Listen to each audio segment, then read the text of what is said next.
Here I am. Hello. This is Gina from Allyson Coaching with episode 5 of Healing Vibrations. So this is a broadcast that aims to change the perspective of illness, to enable for us to see it as a gift that it is.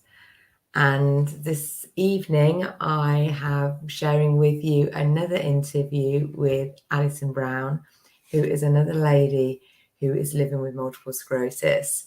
And that diagnosis and that challenge that she was living with has pushed her onto a path that she never would have chosen. But she's very glad that she is on.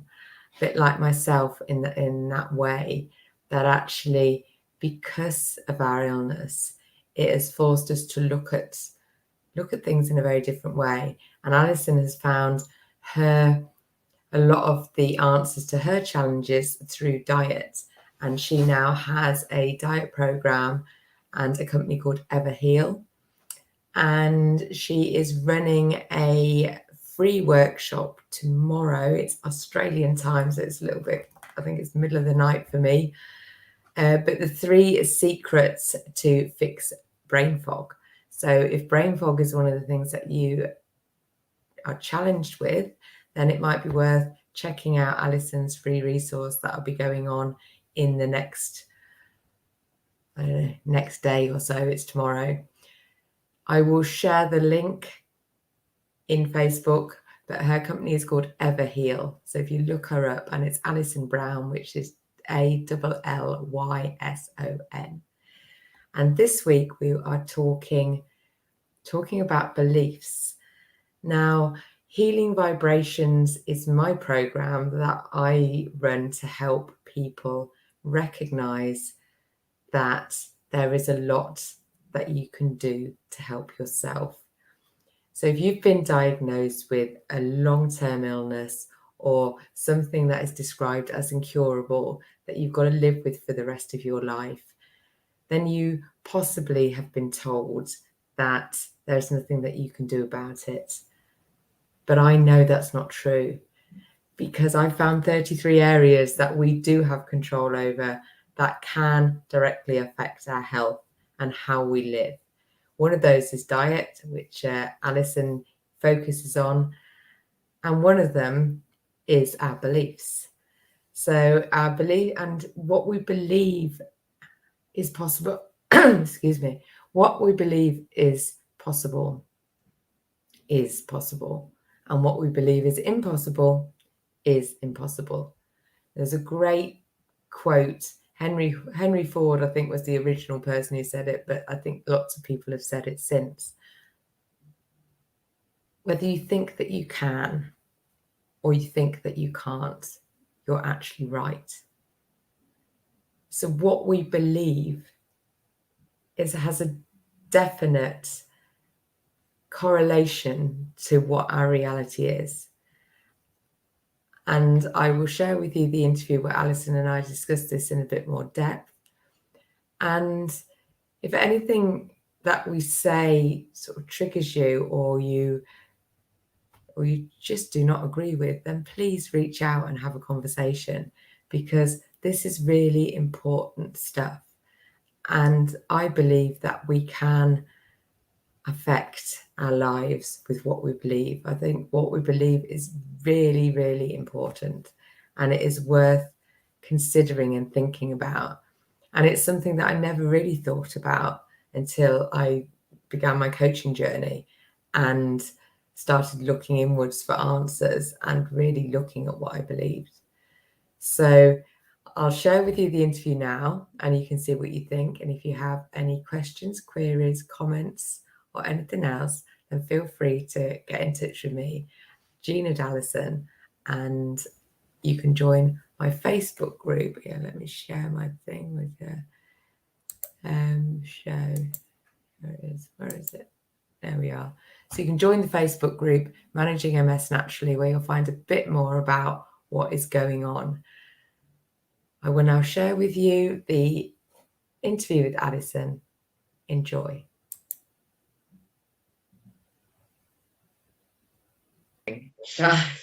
Because you know, at one point, I don't think it ever occurred. No, I never thought about it. You know, I didn't. I suppose I didn't believe it because I did believe that you got ill, you go to the doctor gives you a pill, and you get better. But then, of course, when you go to the doctor and they don't really know what's the matter with you, it takes you an age to get diagnosed. And then even when you get diagnosed, they tell you it's incurable and there's you just. Well, that's right. And the problem, like when I was doing my research, the problem that I came across was that I was like, we're in the most medically advanced era in human history.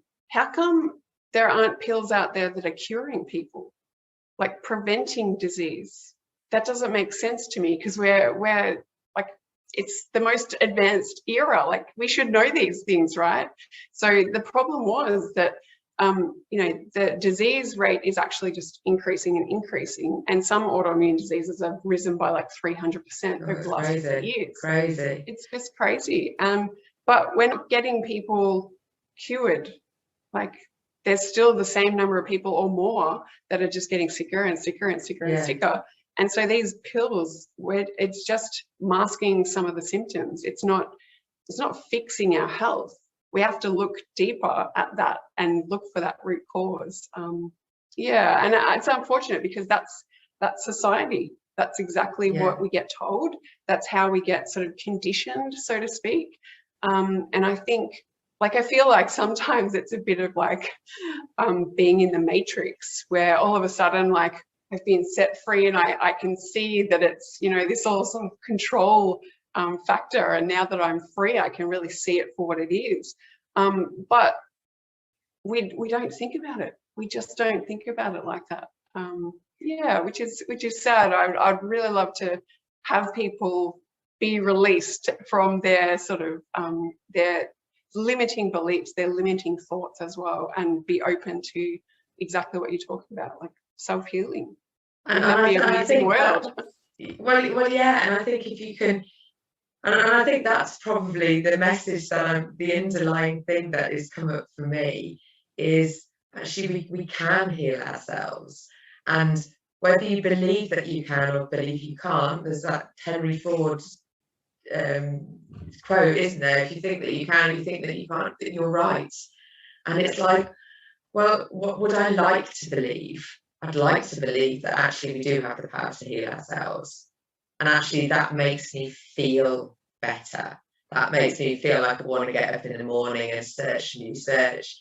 And I'll try something, and if it doesn't work, I'm really at that, okay, it's disappointing. We just want to find that thing straight away, don't we? And you certainly found something that's really helped you with your diet.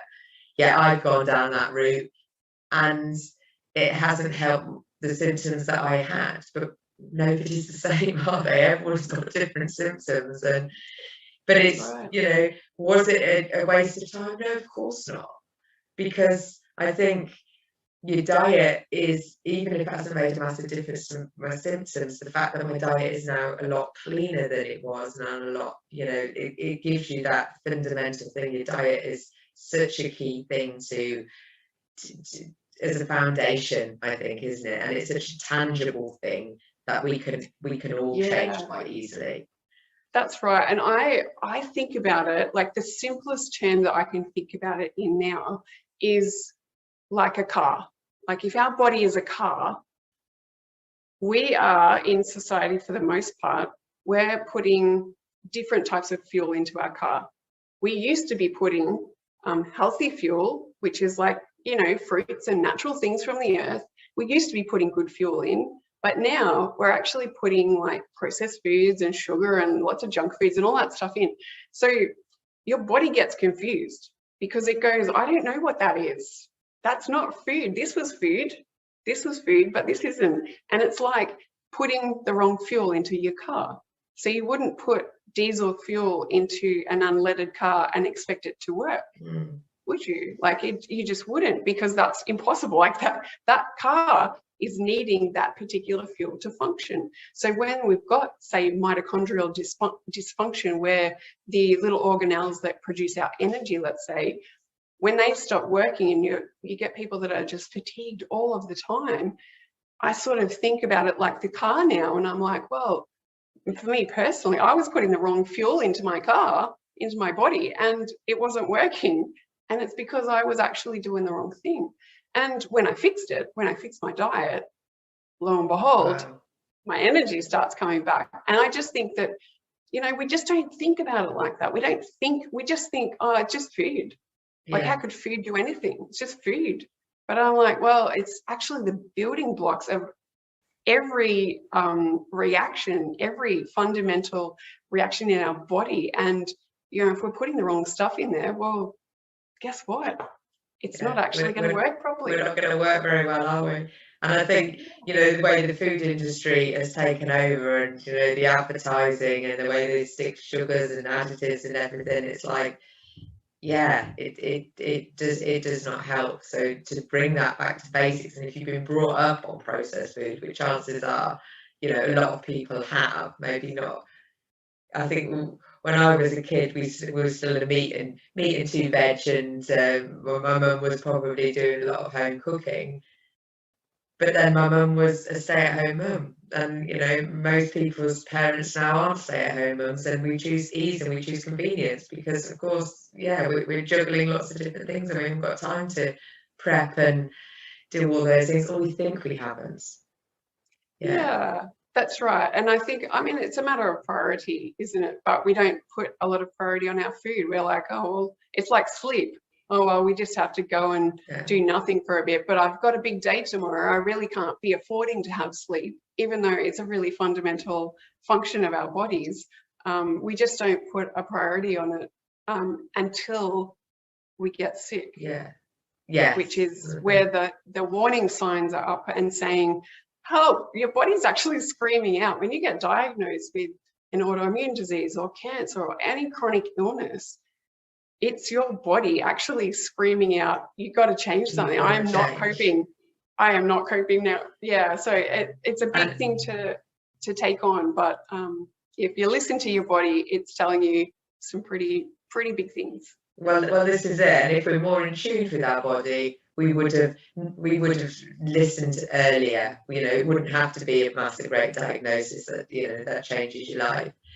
And I think as well that it's the mindset thing, because one of my little tagline in the podcast is changing the perception of illness to see it as a gift, and that seems like a big ask to somebody who's just been diagnosed with something that's changed their life. You were talking earlier about not being able to play sports anymore, and the frustration of having to stop something that you enjoy that it gives you benefit because your body's just saying no, and that's not a nice thing to have to come to terms with and accept, is it? No, and I think when you couple that with the way that we get educated about illness these days, is that it just happens. You either get it or you don't. It's just luck of the draw. When we actually redefine what that looks like and actually empower ourselves to know that, the food that we're putting in our bodies, that makes a difference. The level of stress that we're under, our relationships with everybody and ourselves, and the toxic environment that we live in or don't, like the amount of chemicals that are in our shampoos and conditioners, it's all of that stuff. It's all of that stuff. And if we have a look at that now and sort of think, geez, all of that is just adding a little piece to the pie and contributing to whatever our health looks like. Some people are lucky. Some people have the genes that means that they can eat whatever they want, they can live whatever they want, like they can be as stressed as anything, and they don't put on any weight, and they never get sick, and all of that stuff. Listen, we hate those people, don't we? No, but it's very rare, right? I would say it's very. There might, I don't know. I don't know actually anybody that does all of those things and is living a healthy life. Because my brother used to, so he would, until very, very recently, like in the last couple of years, he would just be the king of junk food. In fact, he went to McDonald's one time and he ordered a family box, which is like 4 hamburgers and 4 fries and 4 drinks, and he ate them all. Right, wow. It was like a challenge that he put to himself. So he would eat whatever he wanted. He didn't really get sick. He was skinny as a rake, and everybody hated that. And now that he's just flipped over to 40, he's just starting to put on a bit of weight. He's starting to slow down a bit. He's starting to get a little bit sicker.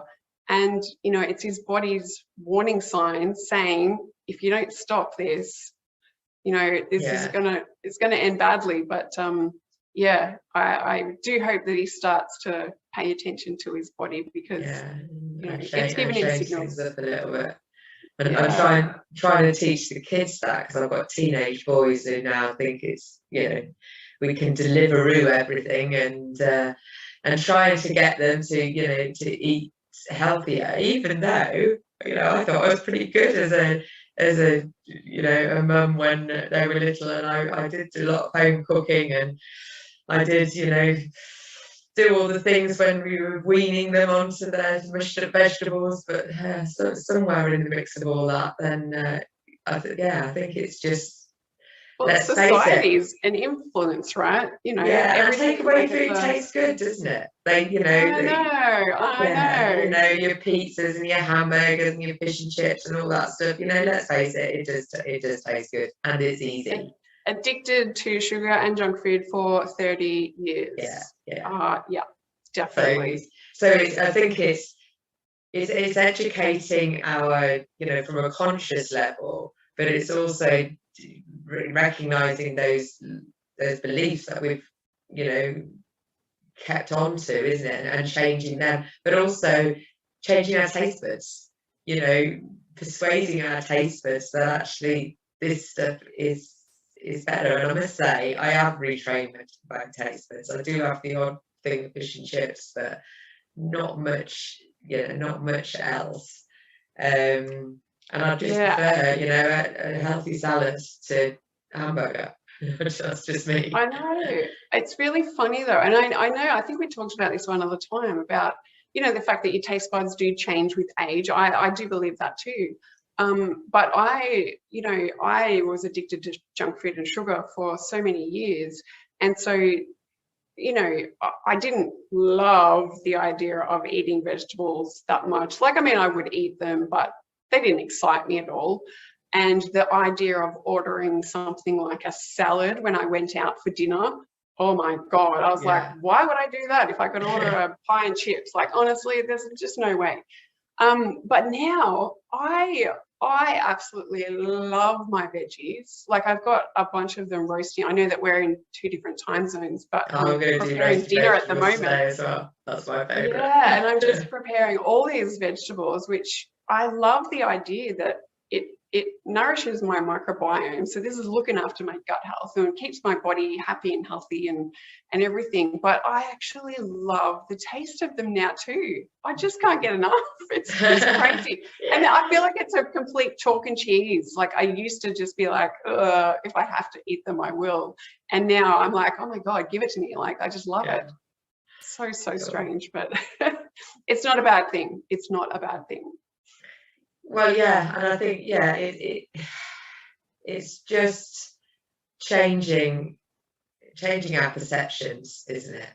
I think it's massive, and for me, like I was saying, it is a very spiritual journey. It is teaching me about, you know, myself, what I want, what's important to me, and I think one of the things certainly that I believe my MS is teaching me is that I was on the wrong path. I was merrily going this way, or I wasn't merrily going that way. I was quite miserably going that way, actually, when I look back and think about it. You know, I was allowing everybody else to direct me, and I wasn't even thinking or considering what I actually wanted. Because I remember, you know, the question being posed to me some 6-7 years ago, you know, what do you want? I don't know what I want. And that took some real thinking about. That was like an eye-opener. Oh my God, yeah, I do want stuff. I have got ambitions. I have got dreams. I can. And then once the dreams came into place, it was like, well, yeah, why not? Why can't they come true? Why can't I? So yeah, and looking at the belief, like I said earlier, about I want to believe that I can cure myself because it just makes me feel better. And then I also want to believe that, you can have anything that you want. If you put your mind to it and you work towards it and you don't give up on it and you believe in yourself and you keep believing in that thing. So the whole beliefs has been really interesting because, again, what do you believe? It's like, I don't know, I didn't really think about it. But this journey is forcing me to dig up these beliefs. It's like, oh, is that really what I think about that? Oh, that's not very empowering, that's not very, it doesn't make me feel good. So now the way I work at it is it's just, and this is what I do with my clients really, I guess, is just, what's that thing that you believe? Let's pull it out, let's look at it. Does that make you feel good? Not really, right? Let's rewrite that belief and let's put in something else, because your beliefs are your subconscious programming, aren't they? They're what works, and that they reckon that's 95% of our actions are done on subconscious. So if we're acting on beliefs that don't make us feel good and aren't going towards where we want to go, then we're not going to get where we want to be going. Yeah, and that's exactly what I was thinking when you were saying it, because I feel like not only do we want to surround ourselves with people that make us feel good and are positive influences in our lives, because that does impact us. If we're surrounded by negativity all the time, guess what? Your mood just goes down, you feel like crap, and it's draining. It is draining. And what it does is it raises up your cortisol levels. So you become in the fight or flight mood, like it's like a tiger in front of you, and you're either going to fight it or you're going to run away. And this cortisol level raise is not good. It can lead to adrenal fatigue and all sorts of stuff. It's not what we want. And it doesn't make you feel nice, as you said. So positive energies, even if it didn't work, right? Healing yourself, right? That journey is going to make you feel amazing because you're constantly learning, and you're searching for something that's positive and good in the world.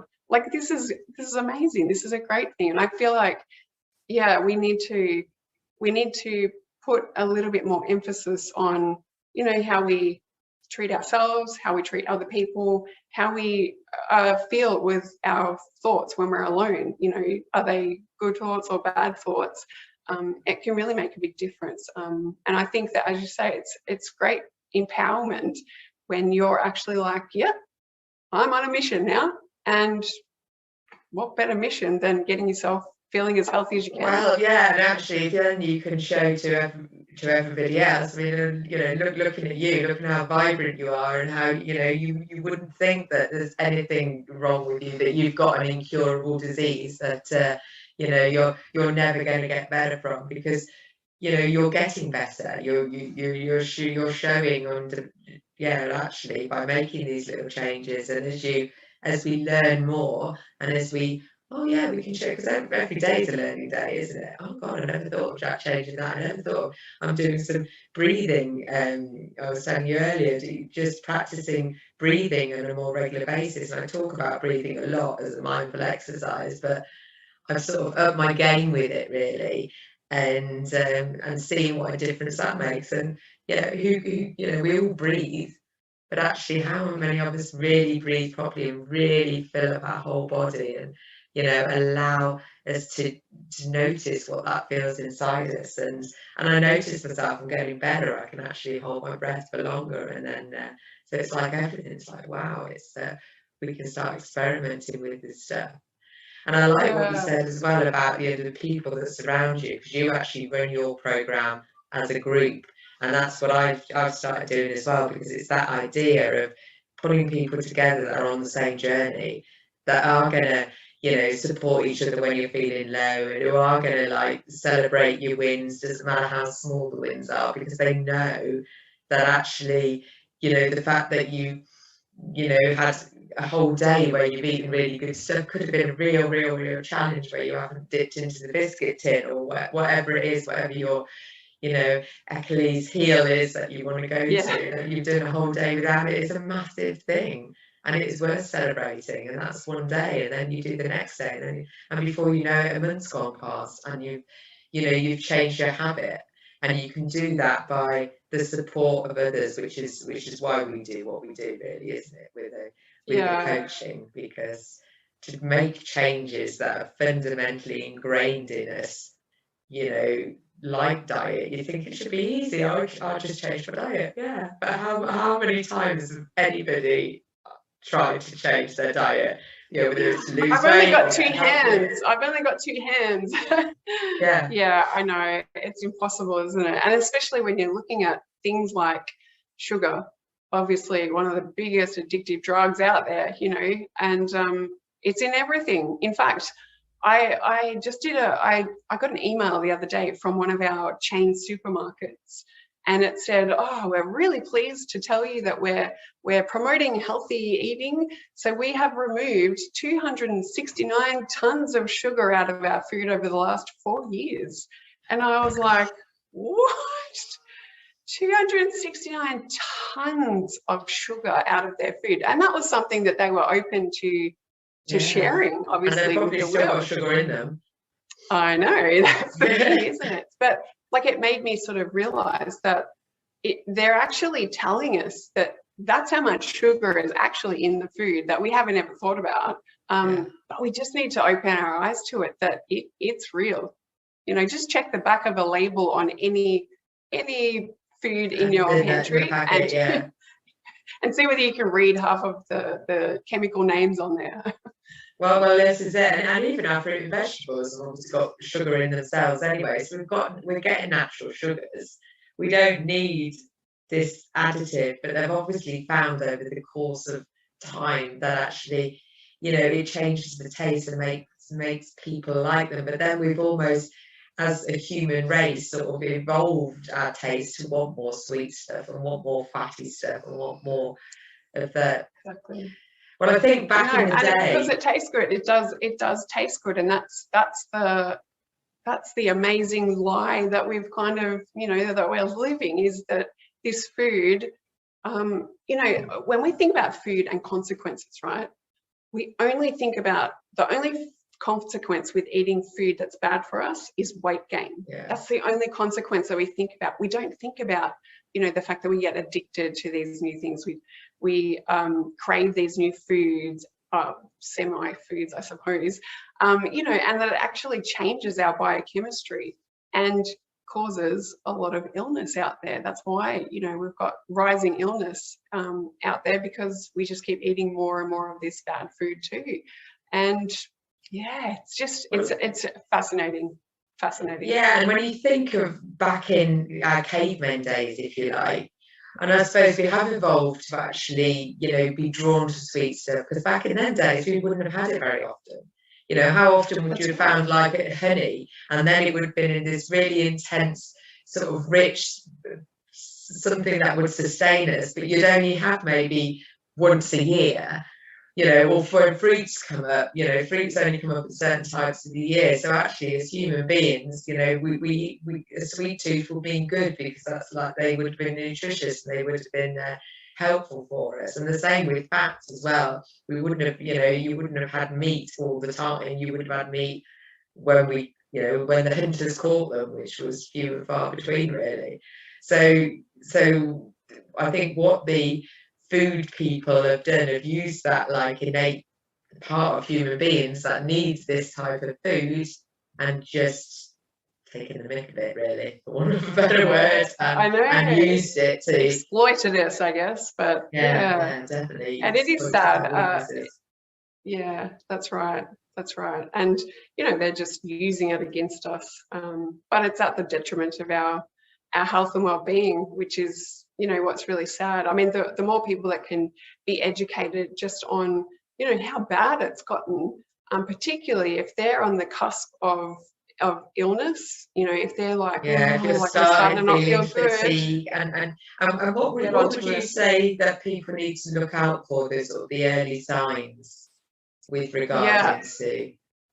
Honestly, there's a lot, and it can start as simple as reflux after eating something, or a headache, or bloating of the tummy is a big one as well. You know, things like that that are quite sort of like, oh yeah, I got a bit of bloating after I ate something, but like you don't, like who notices that? Well, who actually goes, oh wow, that must be, you know, intestinal permeability or gut dysbiosis or SIBO, or like you don't think about it like that. You just go, oh yeah, got a bit of a tummy ache or something like that.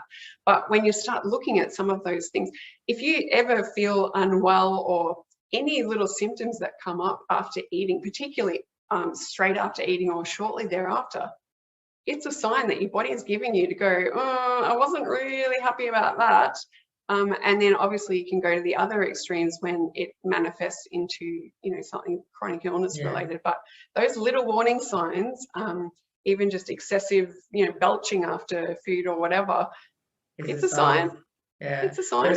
But it's quite interesting because I had an ex-boyfriend who used to get acid reflux when he ate pastries and breads particularly. But then he discovered he could go to the doctors and get a pill that would stop the acid reflux. And it was like, don't you think it would be better to like just not eat the food? Because again, it's your body talking to you, isn't it? So by taking pills that make us feel better in the moment, we're not listening to our body. It's almost like saying to, yeah, body, I'm not listening to you because I just want to go on.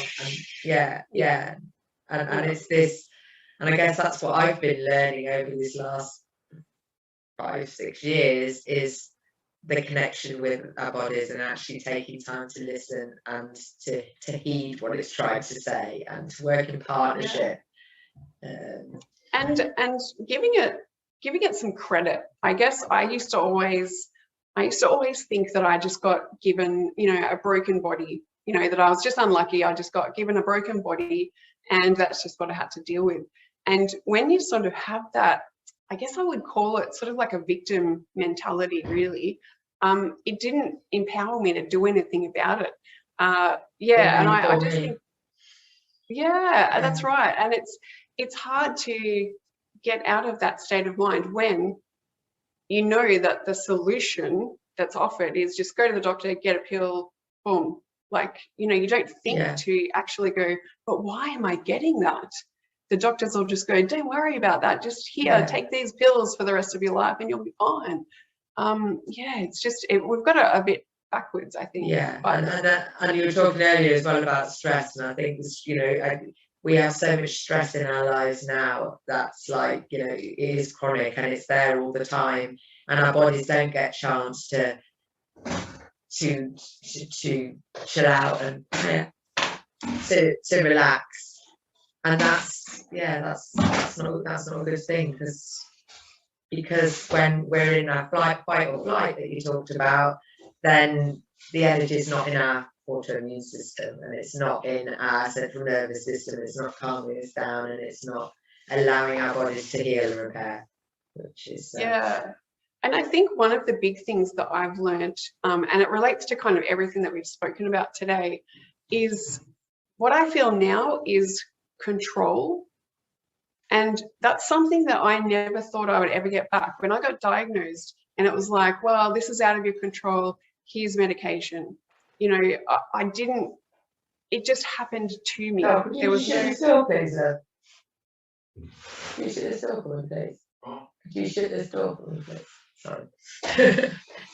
That was just happening to me. And I think what I've learned over, you know, all of the research that I've done, and, you know, really taking time to look after myself and make choices that are actually supporting my health, I actually am in control completely now, and that's really empowering. And that's very, I don't know, like I felt like I'd never feel that way ever again. And now that I have that, it's very energizing as well. And you just want to keep going on this journey because it feels great. Like it feels like you're on the right path. And so I urge people to do their research, you know, start thinking about some of these things, listen to your body, reduce that stress, start eating a clean diet. All of these things are actually going to make a big difference. And connect with other people that are on, you know, want to be doing the same things and want to feel I talk a lot about vibrations as well, and keeping your vibrations high, because when we're feeling happier, you know, we have got more energy, and you know, happiness is a choice. You know, that we can look at a situation and we can see, you know, the bad side of it. I've got this horrible disease and it's awful, and I'm never going to walk properly, and I won't be able to play netball again, and it's really crap. Or I've got this thing that's forcing me onto a different path, but oh my God, look at the things that I'm doing, look at the people that I'm connecting with, look at the things that I'm learning about, and the connection with myself, which is, you know, it's that whole, people talk a lot about self-love, but it's learning, isn't it, to actually accept and love yourself, and being open to it. Being open to it, because I think when you're so there's sort of fixed mindsets and open kind of mindsets, and if you've got a fixed mindset, it's basically just, there's no possibility for any change, any improvement, anything. And I think when we do close ourselves off and think that there's no control over our decisions or the way that we think about things, that it closes the door. Like, there's no opportunity that may come out of that. So I think just trying to be open to new things. Like, there was a lady today that I was talking to, and she's like, yeah, I want to change my diet, sort of, but I kind of also think that probably won't do anything. Won't make a difference. Yeah, and so she sort of had closed herself off to it, but she's at a stage where, you know, she can't work and she's actually feeling awful all the time, and she really needs to make these changes. And if she can just open herself up to the possibility that, listen, I'm going to give it a go, because there's something amazing that's waiting at the other side. I really hope that she does take action and actually do some changes. I'd really love to see her journey. I've had a few messages from people that are like, all right, I'm going to give it a try.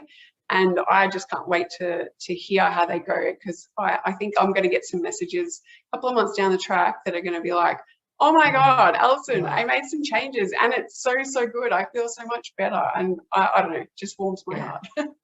Well, yeah, this is it. So I think that's, we started off this conversation thinking about, you know, well, I was sort of trying to think of what is the message that I want to be sharing out to people. And I think fundamentally it comes to that thing, that belief that actually you can make a difference to your health. It is possible. Whether that's complete self-healing, I don't know, but I'd like to think that is possible too. But you can definitely heal yourself in certain aspects, and you can certainly help symptoms, you know, that you might think that, you know, you can't affect. You can. You know, I've come up with 33 areas, but I think there's more areas of your life that, you know, you have control over.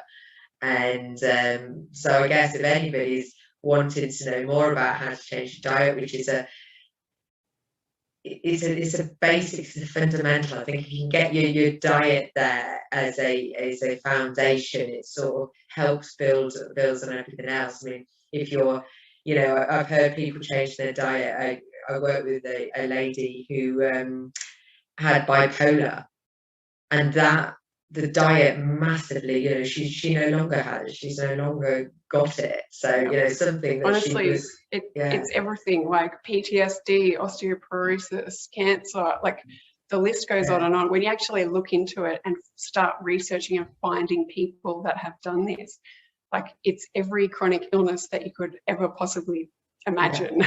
And people are doing it. And it's possible. Yeah, that's right. It is possible.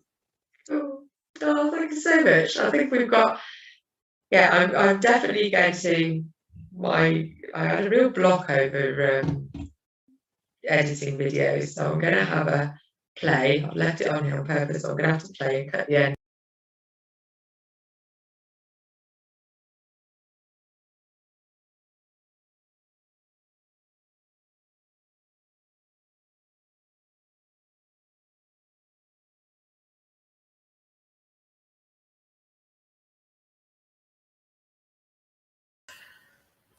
I'll unmute myself.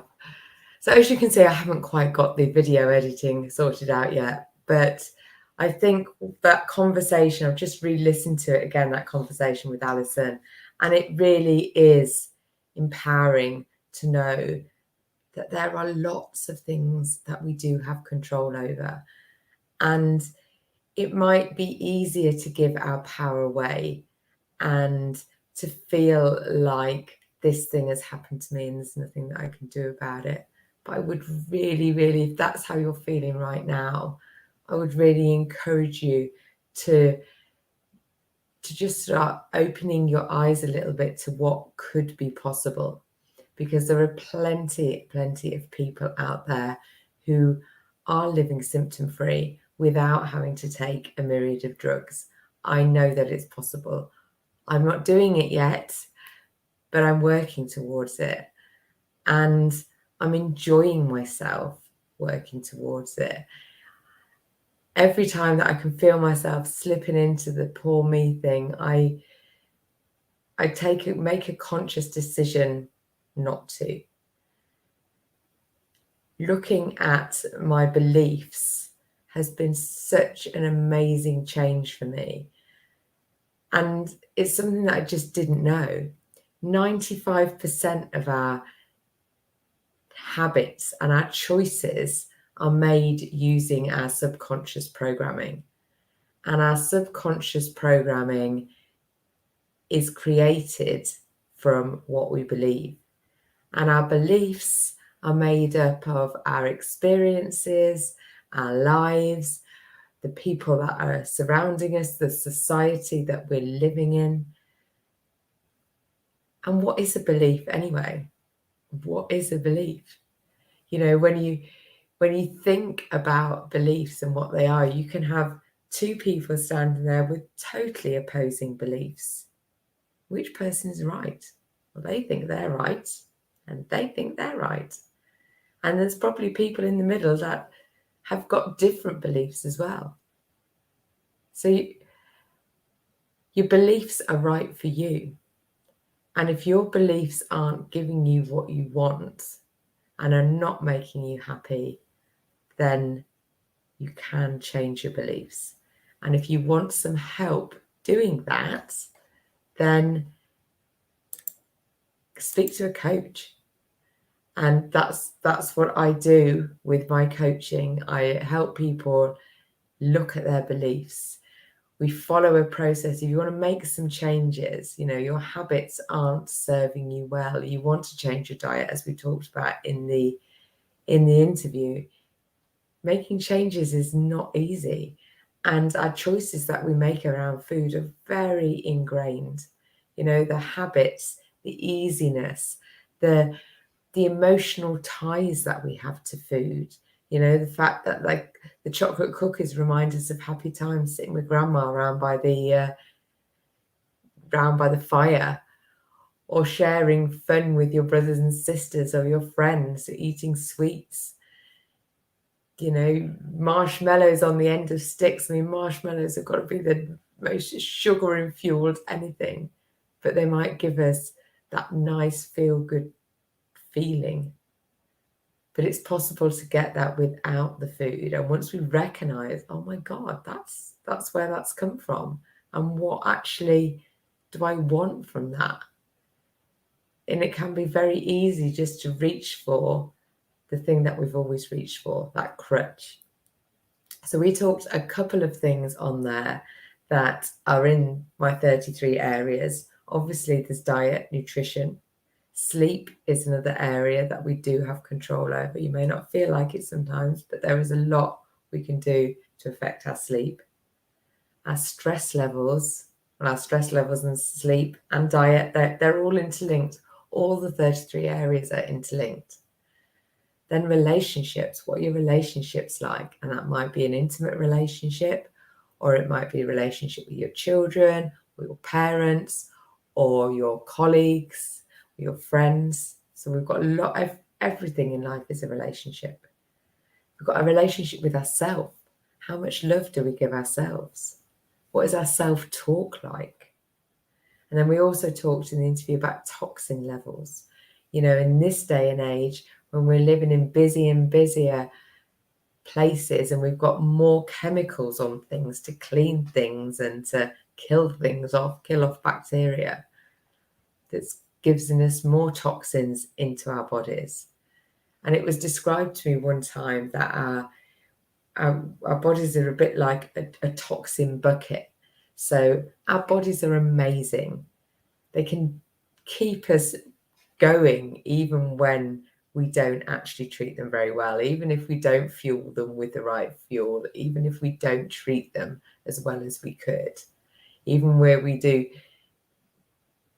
give ourselves things that don't really help us, like drugs and like alcohol and like the wrong food, like too much stress and all that stuff.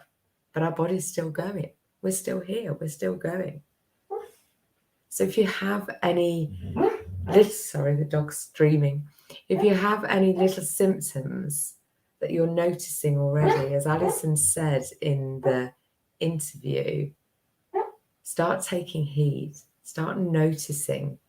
You don't want to have to wait until you get diagnosed with a lifelong illness to make any changes. And by that point, making changes is harder as well. But it is possible to make changes. You know, little changes can make big results. And I use a process, a very simple process, an ABC process. So A is for awareness, just noticing, oh, this is that thing I'm doing, and that's not very helpful. B is for beliefs. So actually recognizing your beliefs around that area and around that subject. And once you have the awareness and once you've looked at your beliefs and reworked your beliefs, then you move on to C, which is the change. And actually, once you're aware, once you've worked on your beliefs, actually making the change is not as hard as you think. So it is totally possible to change little things in our lives, which then make us feel better, make us feel healthier.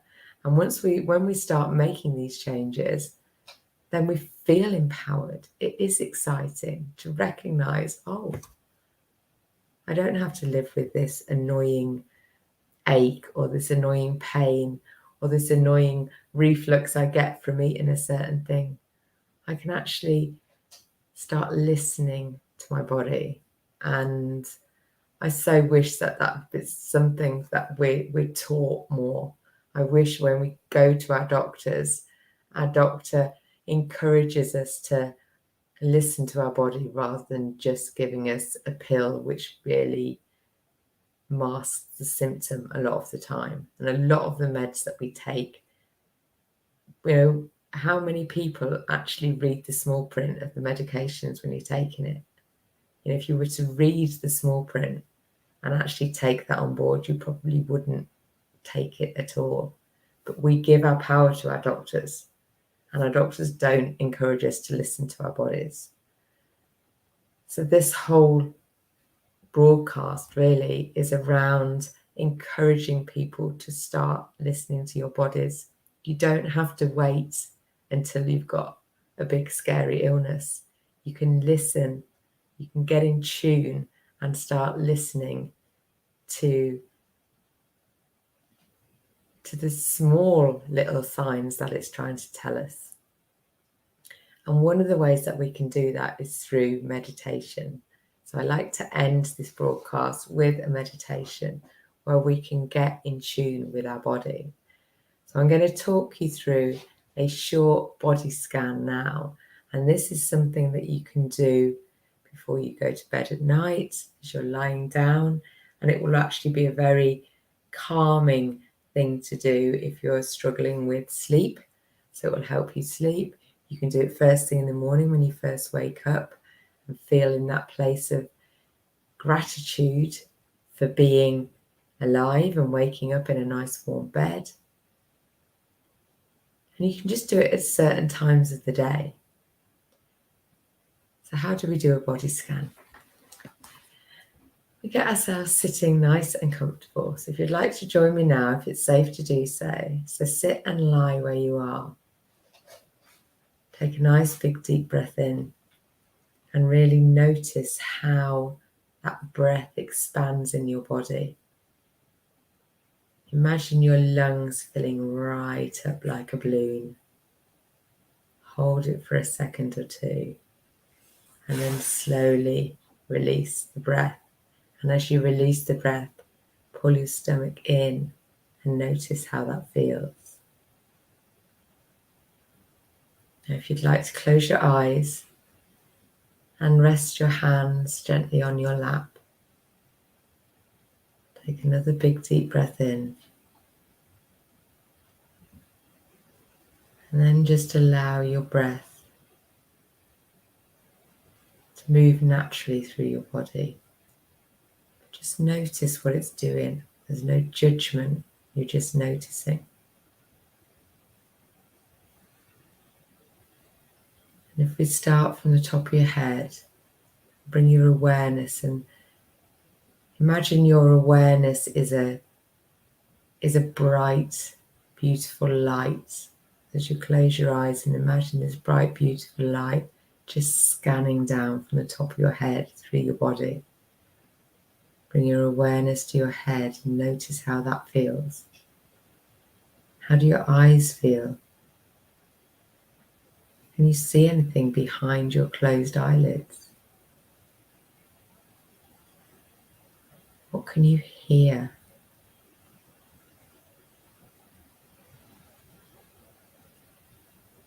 What does your mouth feel like? What can you taste?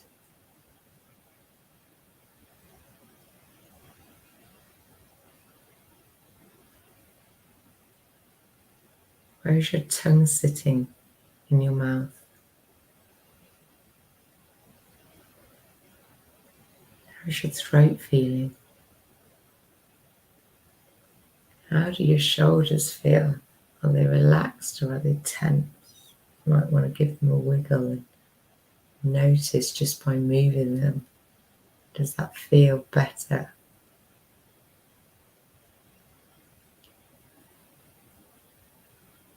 As you bring your awareness down to your torso again, you might notice your breath.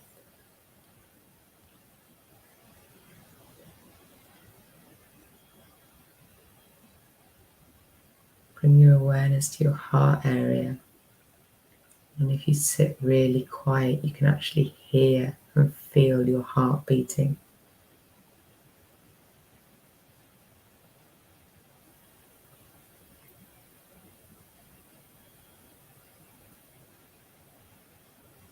Bring your awareness down the rest of your body, your stomach, all those intestines working their magic. How's your stomach feeling? Can you notice any sensations? Anything going on?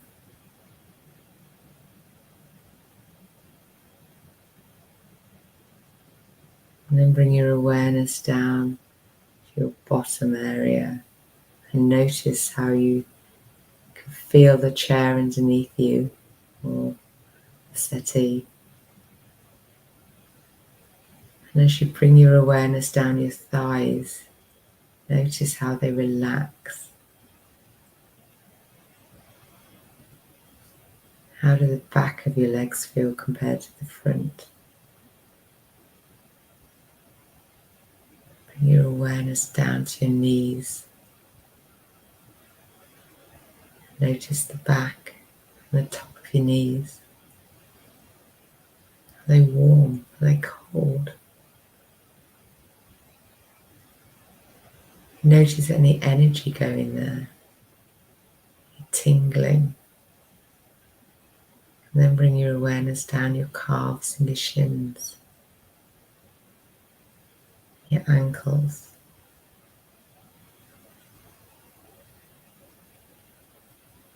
And then down to your feet, the soles of your feet that have done all the walking today.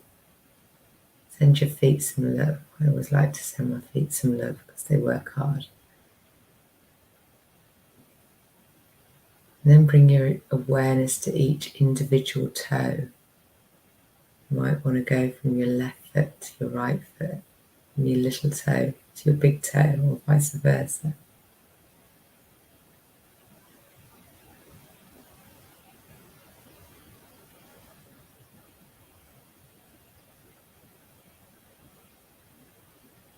And just notice if your body is bringing your attention to any particular part of it. You might have an ache or a pain or something tickling or itching, or even just sensations that you can just notice when you're sitting quiet. So this exercise literally has taken us about 4 or 5 minutes. And it allows you to connect into your body and start noticing if your body's trying to tell you anything. Is there anything going on there that maybe you need to do a bit more inquiry at? Just ask yourself, what is it that my stomach's trying to tell me, if that's where you can feel something? What are my feet trying to tell me? And it might sound a bit strange if you've never done this sort of exercise before. So it's going to take some practice. I'm still practicing. I'm no expert by any stretch. But these are our bodies. And as well-meaning or as clever as any of the doctors or scientists or experts are, they're not living in our bodies. They're not living in your body. You're living in your body. And you're the only one that can feel what you're feeling. And there is so much that is within your control that you can make some changes on. And once you start on that journey, it's empowering and exciting. It's not without its challenges, of course, but then life isn't. What do you believe about your ability to heal yourself? There's no right or wrong. I don't know. I just know that I am actively choosing a belief that makes me feel better. And it does make me feel better.